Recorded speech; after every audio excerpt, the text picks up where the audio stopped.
وہ کہیں نہ کہیں کسی نہ کسی طریقے سے بلوچستان میں آپریشن کرنا چاہتے ہیں تاکہ اپنے جو فوج کے اندر جو ریزسٹنس پائی جاتی ہے، مزاحمت پائی جاتی ہے، ایک غصہ پایا جاتا ہے کہ اتنے فوجی ہمارے بھائی، ہمارے آفیسر، ہمارے ساتھی شہید قرار دیے گئے۔ تو اب اس طرح کی اے پی سی عوام نہیں مانتے، جن کا 80%، 75 to 80% جن کو لوگ مانتے ہیں۔ آپ ان لوگوں کو اقتدار سے دور رکھیں لیکن ان کو مشاورت سے بھی دور رکھیں گے تو عوام اس کو نہیں مانیں گے، اور عوام کوئی ایسا آپریشن، کوئی ایسی نہیں مانیں گے جس میں عوام کو شامل نہ کیا جائے۔ اب وہ کرنے لگے تھے۔ خان کی جماعت میں بھی کچھ ایسے لوگ ہیں جو اب لمبی جدوجہد سے تنگ آ ہوئے ہیں، یا ان کے ذہنی کچھ بٹیرے لڑنے والے نہیں ہوتے۔ السلام علیکم پیارے ناظرین، ویورز، آپ دیکھ رہے ہیں مطلوب رائچ آفیشل، اور میں مطلوب رائچ آپ سے مخاطب ہوں۔ جناب، پاکستان کے موجودہ حالات سیاسی، معاشی، معاشرتی، جغرافیائی، یہ سارے اس قدر پیچیدہ اور اس قدر گمبھیر ہو چکے ہیں کہ اب شاید اس پہ بات کرنا بھی کوئی خاص معنی نہیں رکھتا۔ گزشتہ روز اب دیکھ رہے ہیں، سن رہے ہیں، سانحہ بلوچستان، سانحہ جعفر ایکسپریس ہوا، جس میں متعدد قیمتی جانوں کے ضیاع کا واقعہ رونما ہوا۔ ہمارے دشمنوں کی طرف سے کہا جاتا ہے کہ اس میں ہم نے 250 کے قریب جو ہے وہ پاک فوج کے جوانوں اور افیسروں کو بھی اس میں شہید کیا ہے، جبکہ کچھ 2 درجن 3 درجن کے قریب سویلین بھی اس میں، جن کا تعلق پنجاب سے تھا، کیونکہ یہ ٹرین ایکچولی پشاور جا رہی تھی، تو موسٹلی اس میں وہ جو پیسنجر تھے وہ پشاور یا اسی علاقے سے ملتے جلتے علاقوں کے تھے۔ تو وہ جناب اس میں وہ ان پنجابی مسافروں کو بھی اس میں شہید کیا گیا۔ اب جب کہ دوسری طرف ایسا کلیم نہیں، تو دوسری طرف صرف 4 اہلکاروں اور 13 یا 11 رینجر کا ذکر کہیں کہیں آتا ہے، آپس میں بیان بھی نہیں ملتے۔ چلیں، جو ہوا غلط ہوا، نہیں ہونا چاہیے تھا۔ بلوچستان کا مسئلہ ایک درد سر بنا ہوا ہے، اور یہ مسئلہ صرف آپ کو لوگوں کو بتاتا چلوں کہ جب انگریز گیا اور پاکستان کے ساتھ مل گیا بلوچستان، انہوں نے ریفرنڈم میں اس کا اعادہ کیا تھا پاکستان کے ساتھ ملنے کا، تو اسی طرح کلات تھا ادھر، اسی طرح وہ بے شمار مطلب جو ریاستیں تھیں جیسے سوات، کلات، اور اسی طرح بلوچستان میں جو ریاستیں تھیں انہوں نے بھی پاکستان کے ساتھ ملنے کا اور اعلان کیا، لیکن اس کے ساتھ انہوں نے ان کے جو پہلے ان ریاستوں کی اپنی اپنی فوجیں بھی ہوا کرتی تھی، اور وہ فوجیں جو تھی، فرض کرو ایک ریاست ہے، اس کے پاس 2000 فوجی ہیں، چھوٹی ریاست تھی، 2000 فوجی ہے اس کے پاس، یہ اس کو ضرورت ہے، تو اصل میں 2000 فوجی لڑتے کم، اور وہ صاحب کی ٹشل بشل کے لیے، مطلب وہ جو ایسے گن من آج کل چلتے ہیں اس قسم کے لیے وغیرہ اس وقت بھی ہوتی تھی، دربان ہوتے تھے یہ، تو وہ ان کو اجازت دی گئی کہ آپ اس لیویز کا جو ہے نا بعد میں خیال رکھیں، اور ان کو کیونکہ ان کے پاس ہتھیار بھی ہیں آپ نے دیے ہوئے، سب کچھ ہے، اس میں مختلف عمر کے، مختلف ایجز کے لوگ ہیں، ہم ان کو فوج میں تو بھرتی ڈائریکٹ نہیں کر سکتے، جیسے ہول ہوتے تھے اس میں سندھ میں پیر پگارا کے، ان کو فوج نے فوج کا درجہ نہیں دیا، لیکن ان کو تنہائیں، مرات اور یہ بہت لمبے عرصے تک ملتا رہا۔ آج بھی شاید کچھ اس میں سے کچھ کو ملتا ہے یا نہیں، اس پہ بات پہ میں کبھی پھر اگلے پروگرام میں آپ کو بتاؤں گا۔ تو وہ جب اس میں اب وہ جب ان کے نواب اور ان کے جو اس وقت کے جو شہزادے تھے، پرنس تھے، وہ بعد میں آہستہ آہستہ وہ فوج کا بھی اس میں انٹرسٹ کم ہوتا گیا، پاکستان فوج کا بھی، اور ان کی اپنی بھی کچھ مصروفات، کوئی امریکہ جا کے سیٹل ہو گیا، کوئی وہاں سیٹل ہو گیا، کوئی وہاں، تو اس طرح ان کے جو ہے نا انٹرسٹ ختم ہو گیا نوابوں کا. اب وہ لیویز جو تھے وہ جو اس میں بیکار ہو گئے، ایسے ہی جیسے افغانستان کے مجاہدین بیکار ہوئے. رشیا کے ساتھ لڑنے کے بعد وہ بیکار ہو گیا، ان کو تو جناب جیسے رشیا کے وہاں پہ فوجی بیکار ہوئے تو ان کو رشیا سے لڑنے والے مجاہدین بیکار ہوئے، انہوں نے بعد میں مجاہدین کے نام سے نئے گروپ بنا لیے. اور ان سب چیزوں کے درمیان وہ چلتا آ رہا ہے، چلتا رہے گا. بس اسی طرح آج کے مجاہدین کل کے وہ جو غدار اور ٹیررسٹ بن جاتے ہیں، یا کل کے ٹیررسٹ جو تھے وہ آج کے وہیں بے وطن بن جاتے ہیں. یہ دنیا کا ایک چلتا پھرتا نظام ہے. وہ امریکہ سے لے کے جاپان، جاپان سے لے کے یورپ، یورپ سے لے کے پاکستان، ہر جگہ جہاں پہ موسم بدلتا ہے، سیاسی موسم بدلتا ہے، مزاج بدلتے ہیں، وہاں یہ بھی چیزیں رونما ہوتی ہیں. پاکستان میں اسٹیبلشمنٹ نے کنٹرول حاصل کر لیا، اور آپ کو پتہ ہے اسٹیبلشمنٹ جو ہے بڑے لمبے عرصے تک وہ پنجاب، بلوچستان اور سب جگہوں پہ، اور ہونے والی افغانستان میں ہونے والی بدامنی کس سے وہ جو KPK میں حالات خراب ہوئے، ان کی وجہ سے فوج نے کافی کنٹرول حاصل کر لیا، جس کی بنا پر پاک فوج کے کور کمانڈر متعلقہ جگہوں پہ، متعلقہ DHAs میں اور ہر جگہ پہ وہ اپنا اثر رسوخ دکھانے لگے، پیسہ بنانے لگے. فوج کو بھی سپورٹ ہوتی، وہ جو افسر ریٹائر ہوتے، ارلی ریٹائرمنٹ ہو جاتی ہے فوج میں، اور اکثر لوگ گھروں میں بیٹھنا پسند نہیں کرتے. وہ ساتھ میں عسکری سیمنٹ بننے لگ گئے، وہ نور پر دودھ بننے لگ پیا، اور سارا جو ہے نا اس قسم کے حالات، عسکری بینک بنے، پانی بنے، وہ جو سڑکیں بنانے والے ادارے NLC، اور بڑا کچھ ہزاروں محکمے بن گئے. اب فوج باقاعدہ ایک بزنس کرنے لگ گئی. جبکہ بلوچستان میں یہ تھا کہ جو کمانڈر پہلے جو کور کمانڈر کوئٹہ یا کور کمانڈر بلوچستان کا ہوتا تھا، تو وہ جناب ایک اس کو جس کو ادھر کے 2-3 سال لگ جاتے تھے نا ایز اے کور کمانڈر، وہ خربوں روپے اور اربوں ڈالر کا مالک ہو جاتا تھا. وہ کور کمانڈر سے کروڑ کمانڈر ہو جاتا تھا. بڑا. اور دوسرے اس کی وجہ یہ ہے کہ پچھلے 50 سال سے افغانستان میں بدامنی، سیاسی بدامنی، عسکری حالات، جنگی حالات، اس طرح ایران میں امریکہ کے ساتھ پرابلم، اس کے بھی حالات خراب. کوئی UN کی پابندیاں لگی ہوئی ہیں، کسی کو تیل بیچ نہیں سکتا، کسی سے کچھ لے نہیں سکتا. تو پاکستان اس کو ایک سیف پیس مل گیا، یہ ایک سیف رستہ مل گیا. اور اب وہ یہ سارا کچھ پاکستان کے ساتھ ہونے لگ گیا، اور آج بھی ہو رہا ہے. آپ سب یہ ایک ایسا سچ ہے جس کو اگر میں چھپاؤں یا میں بڑھا چلا کر آپ کے سامنے پیش کروں، جیسے میں کو بڑا تیر مار خام آپ کے سامنے پیش کر رہا ہوں، تو یہ جھوٹ ہے. اس لیے کہ ہر شخص کے پاس گوگل کی ریسرچ اور YouTube کی جو اپروچ ہر بندے کے پاس ہے. اس لیے وہ جناب ہونے لگ گیا. اب جب یہ ہونے لگ گیا تو اس میں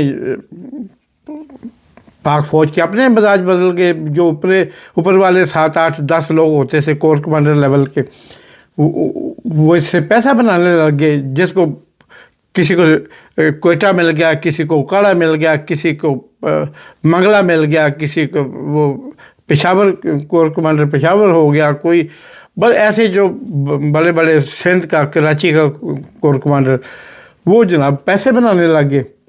اب ہر بندہ چیف آف آرمی اسٹاف تو نہیں بن سکتا، وہ ایک آدمی نہیں بننا ہوتا ہے، اور وہ جو بنتا ہے وہ بھی کبھی اپنے ٹائم پہ نہیں گیا. ہر بندے کی خواہش ہوتی ہے کہ مجھے کم سے کم ایکسٹینشن ضرور مل جائے، اور ایکسٹینشن کے سلسلے میں اس ملک میں 3 کی بجائے 5 سال as a chief of army staff رہ جاؤں، یا 6 سال یا 9 سال. اب ان کے موجودہ جو چیف ہیں، ان کے ماشاءاللہ جو وچار ہیں، ان کے جو عزائم ہیں، وہ تو کہتے ہیں میں 10 سال کا پلان لے کے آیا ہوں. اور یہی پلان کی وجہ سے انہوں نے بہت سے محکموں میں اپنے عزیز و اقربا کو بھی نوازنا شروع کر دیا، تاکہ ان کی جڑیں مضبوط ہوں. کیونکہ انسان کی جتنی جڑیں زمین کے اندر مضبوط ہوتی ہیں، اس کا اقتدار، اس کا زمین کے اوپر جو ڈھانچہ ہوتا ہے وہ اتنا ہی مضبوط ہوتا ہے. اور یہی وجہ تھی کہ آپ اگر یوٹیوب پہ جائیں، سوشل میڈیا پہ جائیں، تو آپ کو اب نورانی صاحب کا ایک ولاگ پرسوں کا دیکھنے کو ملے گا، بہت خوبصورت اس میں باتیں ہیں.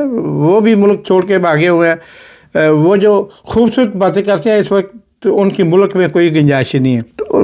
اور دوسری طرف سے رپورٹیں آ رہی ہیں، سارا کچھ آ رہا ہے کہ ان کے موجودہ آرمی چیف کے ایک ماموں ہیں جناب بابر علی شاہ صاحب، جو انگلینڈ میں بڑی عرصے سے مقیم ہیں، ان کی بیٹی ہیں Hajra Sohail, Pakistan educational endowment scholarship program ہے، پاکستان کا ادارہ ہے، پاکستان کا وفاقی ایجوکیشن منسٹری کے تحت، اس میں وہ اسکالرشپ مینیجر تھیں. وہ جناب اب ان کو بھی موقع ملا، انہوں نے اس کو پہلے جنرل مینیجر بنایا، اب پھر اس کو کہ اس کو بنایا جائے، اس ادارے کا سربراہ بنایا جائے. لمبے چوڑے فوائد، لمبی چوڑی اس میں، ایسے تو نہیں وہ کوئی خدمت کے جذبے سے تھوڑا جا رہے تھے. وہ جناب جب یہ باتیں ہوئیں تو انہوں نے حاجہ سہیل صاحبہ نے خواہش ظاہر کی اپنے بھائی سے، اپنے فرسٹ کزن سے، جناب حافظ صاحب سے، کہ انہوں نے شہباز شریف صاحب کو کہا، رانا تنویر تھوڑا سا اس میں ٹانگیں اٹکائیں لیکن وہ کسی کام نہیں آ سکیں. اور پھر ان کو، جبکہ اس کی جگہ اس سے پہلے اس بینک میں کا CEO جو ہے وہ میاں امجد ثاقب، آپ سب جانتے ہیں، اخوت کے نام سے ادارہ بنایا ہوا ہے مائکرو فنانس کا، اور پورے ملک کی خدمت کر رہے ہیں. جس طرح یونس صاحب ابھی جو بنگلہ دیش کے چیف ہیں بنے، انہوں نے بھی ایک مائکرو فنانس ادارہ قائم کر کے بالکل اسی طرز پہ انہوں نے امجد ثاقب صاحب نے پاکستان میں یہ متعارف کرایا، اور بہت فیمس ہے، بہت بڑا کام کر رہے ہیں. ان کے پاس بہت کرتا دھرتا ہے مسلم محکموں کے. ان کو یہ CEO بنایا گیا، اس کا چیف ایگزیکٹو بنایا گیا، لیکن پھر ان کو ہٹا کے حاجہ سہیل صاحبہ، جو ایک صرف مینیجر تھی، ایک مینیجر کی حیثیت ایک CEO کے مقابلے میں ایک یعنی نائب قاصد کی ہوتی ہے. میں آپ کو ایمانداری سے بتا رہا ہوں، یعنی اگر آپ اس کے اسٹیٹس کا فرق دیکھیں تو ایک نائب قاصد اور CEO میں اتنا فرق ہوتا ہے. تو وہ جناب اب وہ بن گئیں، اور بھی کئی، جیسے محسن نقوی صاحب دوسری طرف وزیر داخلہ بن گئے، وزیر اعلیٰ پنجاب بن گئے. اسی طرح ایک انسپیکٹر صاحبہ تھی، وہ جو بعد میں تحقیق کرتے کہ اب SP اور SSP پتہ نہیں کیا کچھ بن رہی ہیں ابھی تک. تو یہ کرکٹ کے چیئرمین بن گئے نقوی صاحب. اور بھی بڑا وہ خاندان اب لہجہ جا رہا ہے، اپنی جڑیں مضبوط کر رہے ہیں، لیکن جڑیں تو مضبوط وہیں ہوتی ہیں جو اوپر والے کو ہوتی ہیں.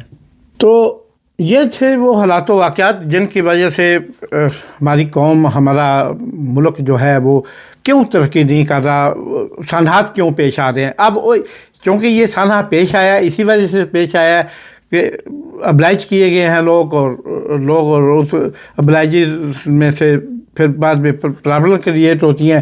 مقامی لوگوں کو جاب نہیں ملتا. بلوچستان سوئی گیس پیدا کرتا ہے، مدنیات پیدا کرتا ہے، ہر چیز اس میں بلوچستان میں پیدا ہوتی ہے، لیکن بلوچستان کے لوگوں کو اس میں اس کا متعلقہ حصہ یا تو ان کے اپنے نواب یا ان کے اپنے غدار نہیں لینے دیتے. لیکن ان کا سیدھا جواب ہے، کوئی بھی چور پکڑا جائے پنجابی پہ الزام لگا دو، پنجابی نے کیا ہے، اور پنجابی بیچارہ پھنس جاتا ہے. تو اب جناب اس پہ وہ جو سانحہ جعفر ایکسپریس ہوا ہے، بلوچ ایک بڑے لمبے عرصے سے ایک ناراض گروپ جو ہے وہ کوشش کر رہا تھا، وہ جس کا میں نے پہلے ذکر کیا کہ وہ سپا تھے کبھی بلوچستان کے ان نوابوں کی، اب نہیں ہے. تو اب ان کو جاب لیس ہے، ان کو جاب چاہیے، جاب ملتا نہیں ہے. عمرا جو ہیں ان کے نواب بگٹی کے بیٹے، نواب بگٹی کی اولادیں، نواب احمدی کی اولادیں، نواب مینگل کی اولادیں، اور وہ سارے لغاری مزاری اور سارے جو ہیں یہ اب جا کے امریکہ، انگلینڈ، لندن بڑے بڑے اسٹور بنائے ہوئے ہیں، بڑی بڑی فیکٹریاں لگائی ہوئے ہیں، ادھر جا کے بیٹھ گئے ہیں، اور پیچھے یہ بیچارے اپنے حقوق کے لیے، اپنی چھوٹی چھوٹی جابوں کے لیے لڑ رہے ہیں. تو وہ جناب اس سارے چکر میں اب APC ہوئی ہے، آل پارٹیز کانفرنس بلائی گئی جی یہ ہونا ہے، اس میں بھی چکر دیتے ہیں۔ ان کا مقصد تو یہ ہے کہ خان باہر نہ ہے۔ جنہوں نے اتنے 10 سالہ پلان کیے ہیں وہ اس لیے تو نہیں کیے کہ کوئی واقعہ ہو گیا 200 400 500 فوجی مر گیا یا سویلین مر گیا تو انہوں نے حکومت چھاڑ دی، ایسا کوئی ان کا ذہن نہیں ہے۔ تو اس میں بھی ان کا ذہن تھا کہ لوگوں کو بس تھوڑا سا ان کی آنکھوں میں وہ مٹی ڈال کے خاک ڈال کے تو ان کو لوگوں کو تھوڑا سا بس آگے پیچھے سنا کے کہانیاں، تو پھر وقت گزر جائے گا تو پھر اب وہ کرنے لگے تھے۔ خان کی جماعت میں بھی کچھ ایسے لوگ ہیں جو اب لمبی جدوجہد سے تنگ آئے ہوئے ہیں، یا ان کے ذہنی لڑنے میں کچھ بٹیرے لڑنے والے نہیں ہوتے۔ ان میں سے خان کے صاحب کے بھی حصے میں ماشاءاللہ کچھ بٹیرے ایسے آئے ہیں جو لڑنے والے نہیں ہیں، کچھ شیر ایسے آئے ہیں، کچھ چیتے ایسے آئے ہیں جو دیکھنے کا تو بہت خوبصورت لائنیں اس پہ بنی ہوئی ہیں چیتے والی، لیکن وہ ان کی پرفارمنس نہیں ہے، ان کے اندر جگرا ہی نہیں ہے، ان کے اندر وہ کوالٹی نہیں ہے۔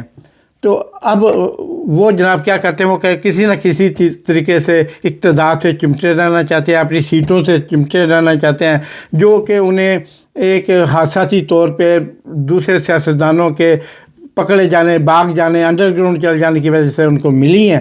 اب وہ ان کو نہیں چھوڑنا چاہتے۔ کیسے دیکھ لیں انسان کس قدر خود غرض ہو جاتا ہے۔ تو اب پی ٹی آئی کے اندر بھی ایسی کچھ تحریک جو سر اٹھا رہی تھی، اس کو پھر خان صاحب نے، اور دوسرا سوشل میڈیا غالب آ گیا اور انہوں نے ان کی لا تا کہ ماں بہن ایک کر دی تھی۔ اب وہ پھر انہیں پتہ لگ گیا کہ اب ہماری دال نہیں گلے گی، تو اس کا بائیکاٹ کرنا پڑا، اس کانفرنس کا۔ اس بعد میں خان صاحب سے ملاقات ہوئی منسٹر گوہر کی، تو راجہ صاحب کی، سارا، تو اس میں جناب انہوں نے وہ کہہ دیا جو خان صاحب کو بتایا گیا۔ ان کو تو اخبار بھی نہیں پہنچ رہی تھی، ٹی وی نہیں پہنچ رہا تھا، خبر نہیں پہنچ رہی، انہوں نے پتہ ہی نہیں سانا جعفر ایکسپریس والا ہوا ہے کہ نہیں ہوا، یا اس کے کیا معاملات ہیں۔ جب انہیں بتایا گیا تو انہوں نے کہا کہ ہم ملک کے ساتھ کھڑے ہیں، لیکن ایک ملک پیرامیٹر تو طے کرو نا، کہ ہم تو آپ کے ساتھ کھڑے ہیں، آپ کس کے ساتھ کھڑے ہو؟ ٹھیک ہے۔ اب وہ جناب یہ بات یہاں تک پہنچی ہے۔ دوسری طرف ٹرمپ صاحب کا، عالمی عدالت انصاف کا، یو این او کا، یورپین یونین پارلیمنٹ کا، اور آئی ایم ایف کا، ایشیائی بینک کا، مختلف اداروں کے پاکستان کے اوپر بہت زیادہ جو پریشر ہے، اور ان سے حساب بھی مانگ رہے ہیں الیکشن کا۔ یا جیسے امریکن کانگریس میں پاکستان کے خلاف ووٹنگ بھی ہوئی ہے، کامیاب ہو گئی ہے، 368 کے مقابلے صرف 7 ووٹوں سے مطلب وہ جیت بھی گئے ہیں۔ خان کے جو سٹانس تھا اس کے، جو یہ جو پی ٹی آئی والے چاہتے تھے، تو اب یہ بہت بڑا ایک اپ سیٹ ہے پاکستان کے لیے، پاکستان فوج کے لیے۔ اب وہ کہیں نہ کہیں کسی نہ کسی طریقے سے بلوچستان میں آپریشن کرنا چاہتے ہیں، تاکہ اپنے جو فوج کے اندر جو ریزسٹنس پائی جاتی ہے، مدامت پائی جاتی ہے، ایک غصہ پایا جاتا ہے کہ اتنے فوجی ہمارے بھائی، ہمارے آفیسر، ہمارے ساتھی شہید قرار دیے گئے۔ تو اب وہ جناب فوج کے اندر بہت زیادہ غصہ ہے اس وقت۔ کسی وقت بھی ملک میں آپ یہ سمجھیں کہ کچھ بھی ایمرجنسی لگ سکتی ہے، مارشل لا لگ سکتا ہے، یا پھر کوئی فوج کے یا اندر یا باہر سے کوئی تبدیلی آ سکتی ہے۔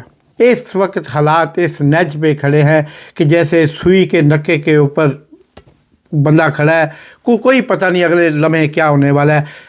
جیسے پچھلے گزرے ہوئے 72 آور بڑے امپارٹنٹ تھے، اس طرح آنے والے 72 آور بڑے امپارٹنٹ ہیں، اور اس میں دیکھیے آگے کیا بنتا ہے۔